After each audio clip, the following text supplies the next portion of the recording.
An earthquake strikes on the south of Japan, leaving 5,500 dead.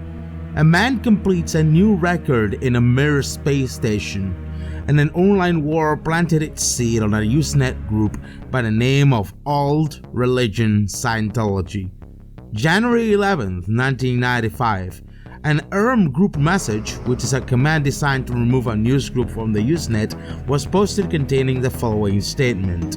We request that you remove the Alt Religion Scientology newsgroup from your site. The reasons for requesting its removal are 1. It was started as with a forwarded message. 2. Not discuss an alt config. 3. It has the name Scientology in its title, which is a trademark, and it's misleading, as ARS is mainly used for flamers to attack the Scientology religion. 4. It has been and continues to be heavily abused with copyright and trade secret violations and serves no purpose other than condoning these illegal practices. Signed by Elena K. Cobrin, the message was largely ignored and openly protested by system administrators who carried the news group. A hacker group by the name of Cult of the Dead Cow declared war on the Church of Scientology, and rather than the news group being removed, it imploded in popularity.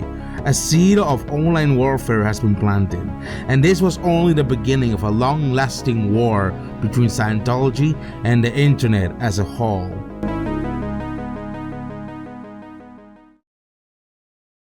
Okay, so cut the Disrupt TV bullshit. I can imagine you Zoomers have no idea what Scientology is, so let me brief on what it exactly is.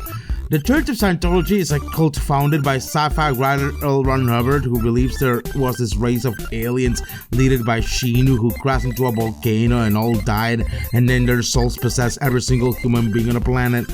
Look, aside of the fact that this shit was inspired Travolta movie Battlefield Earth, it's all a convoluted mess meant to brainwash vulnerable people, especially people who are prone to spending too much money, because once they catch you, they do you a psychological test and force you to spend thousands of dollars into the cult for some sort of greater good, and also make you believe psychologists are evil incarnate. I wish I was making this shit up, but it's true. The exploitative and scammy nature of the Church of Scientology has been evidenced by internet users for ages. Let's fast forward from 1995 to January 14th, 2008. Thing sucks! A little tiny interview video, which was a promo video for the Church of Scientology, has been leaked on YouTube. It was Tom Cruise, and he was a bit too enthusiastic over promoting the Church of Scientology. Do it the way I do everything. There's nothing part of the way for me. It's just... Well, truth is, the Church of Scientology claimed it was leaked because they originally released it themselves, so they removed it in fear of litigation. And while plenty of re-uploads were spreading like gunpowder over YouTube and the internet, rage was brewing at sites like 4chan. Project Chanology was formed by a group of 4chan users alongside other sites like 711chan.org, the partyband.info wiki, and several RC channels as part of the collective known as Anonymous. Their motto? We are Anonymous. We are Legion. We do not forgive. We do not forget. Expect us. Truly, for the uninitiated, it might sound like a bunch of LARPing nonsense, but bear with me on this. They were coordinating everywhere: Encyclopedia Dramatica, Facebook, 4chan, IRC. Their main goal? To enlighten the Church of Scientology by any means necessary. For them, it was a game of mental warfare, which will require their talkers, not their hackers, and it will require their dedicated anons across the world to do their part. They wanted the Church of Scientology gone from the internet and reverse their brainwashing on their victims. There was even plans to infiltrate the organization. On January 18, 2008, they started shooting their guns. DDoS attacks, prank calls, black faxes. They successfully taken down the local and global Scientology websites intermittently up to January 25th, 2008. They leaked documents too by stealing them from Scientology computers. This had eventually a lot of coverage on social bookmarking sites. The DDoS attacks flooded the website with 220 megabits of empty traffic from a concurrent army of 50,000 PCs at the same time. The Church of Scientology tried moving to prolexic technologies as a response to the DDoS attacks as a means of protecting themselves. However, this only made Anonymous escalate their attack, and the Scientology website remained inaccessible. January 21st, 2008, Anonymous launches an official message titled Message to Scientology, declaring their goals and intentions. Shit gets real. This video gets 800,000 views, and by February 8th, 2008, it had 2 million views. Then a name was dropped, the death of Lisa McPherson. Another video by Anonymous criticizes the media specifically for not mentioning our objections of the group to the Church of Scientology was doing. Soon, Project Chanology will spread like a wildfire all over the internet. The flame was ignited, and soon it will be taken to the streets.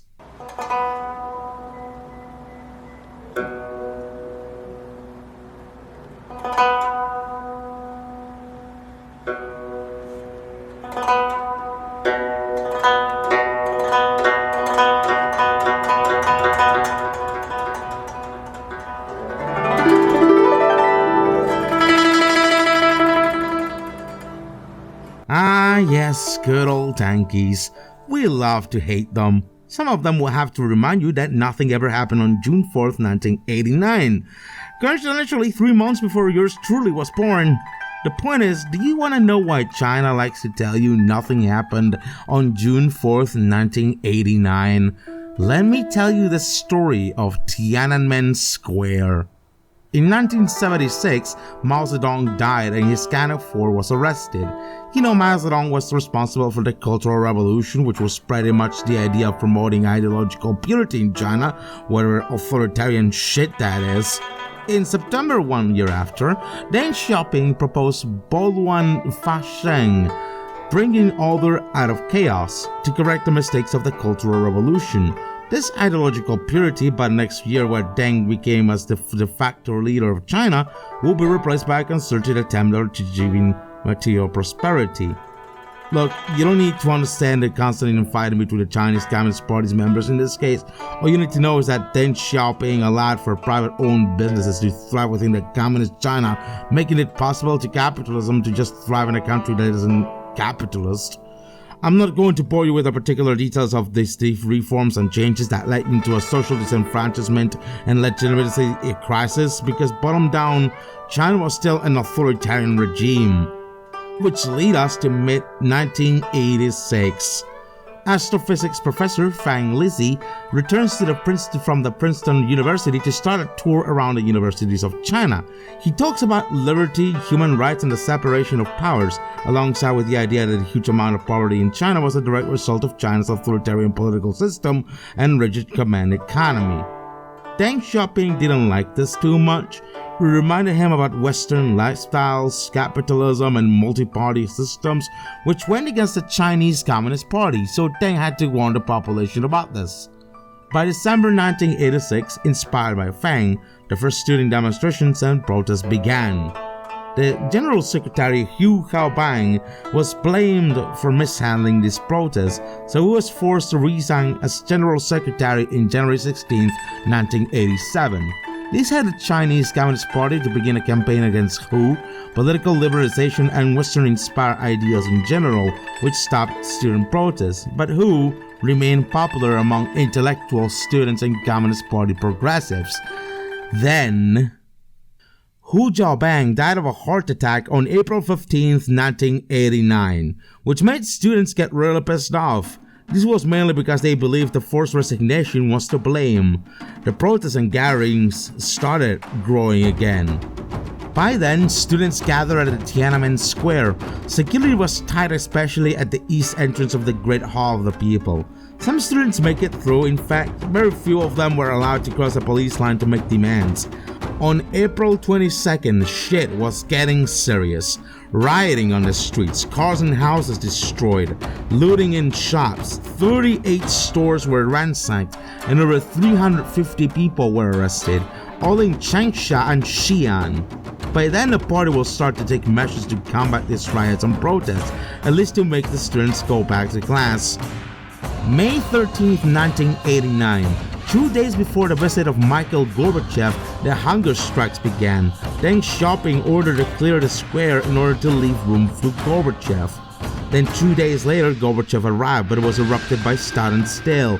They had to make the welcome ceremony at the airport. The protests were gathering momentum. Surveillance was increased everywhere on the students. Traffic cameras on the square, nearby restaurants, and wherever students gathered, they were wiretapped. And on May 20th, it all exploded. Martial law was declared. They mobilized 30 divisions from 5 of the country's 7 military regions.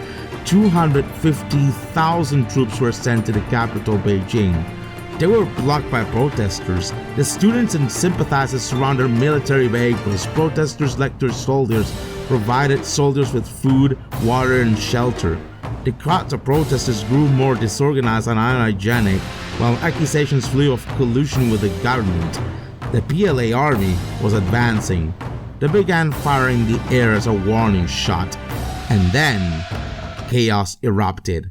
The fight begins, and Tiananmen Square sheds blood.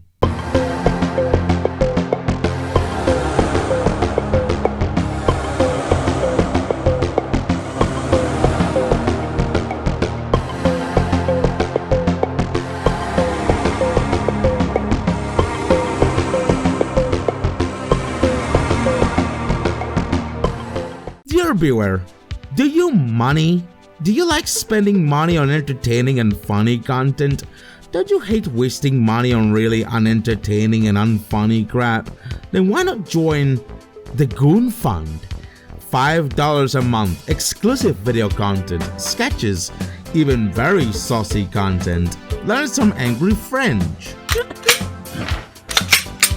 Holy shit! Oh no, not the gun! No! That's it. What the fuck are you doing? This content and more for only $5 a month. Just go to becomeagoon.today and sign up. Becomeagoon.today. Please, I need the money. That the server upkeep for JMAA.tv is not cheap, and I hate having to pay off the server upkeep out of my pocket. So here, if you want to support me financially, that's the way, okay? Add over.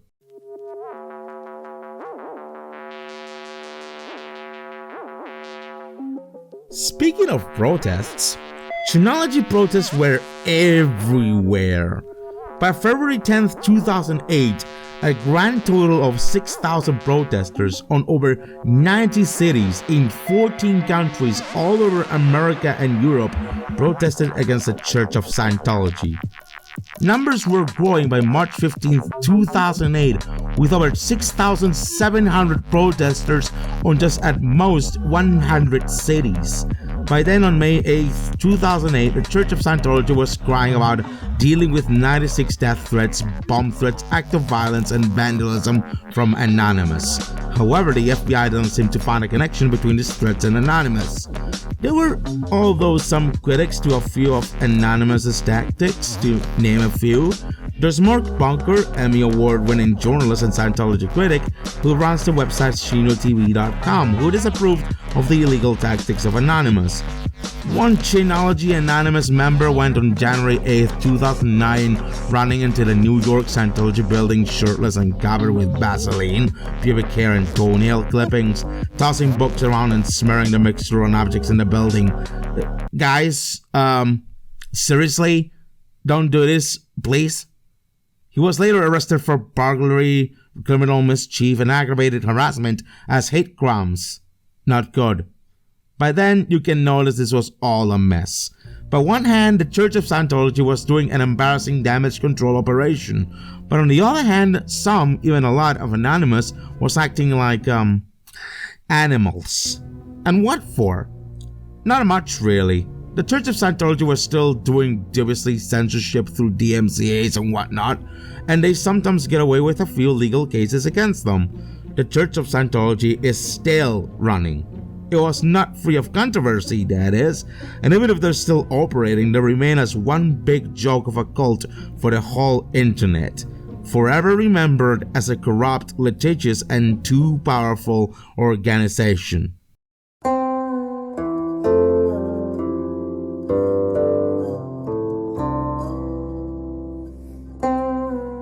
It is clearly uncertain the final death toll of the Tiananmen Square protests.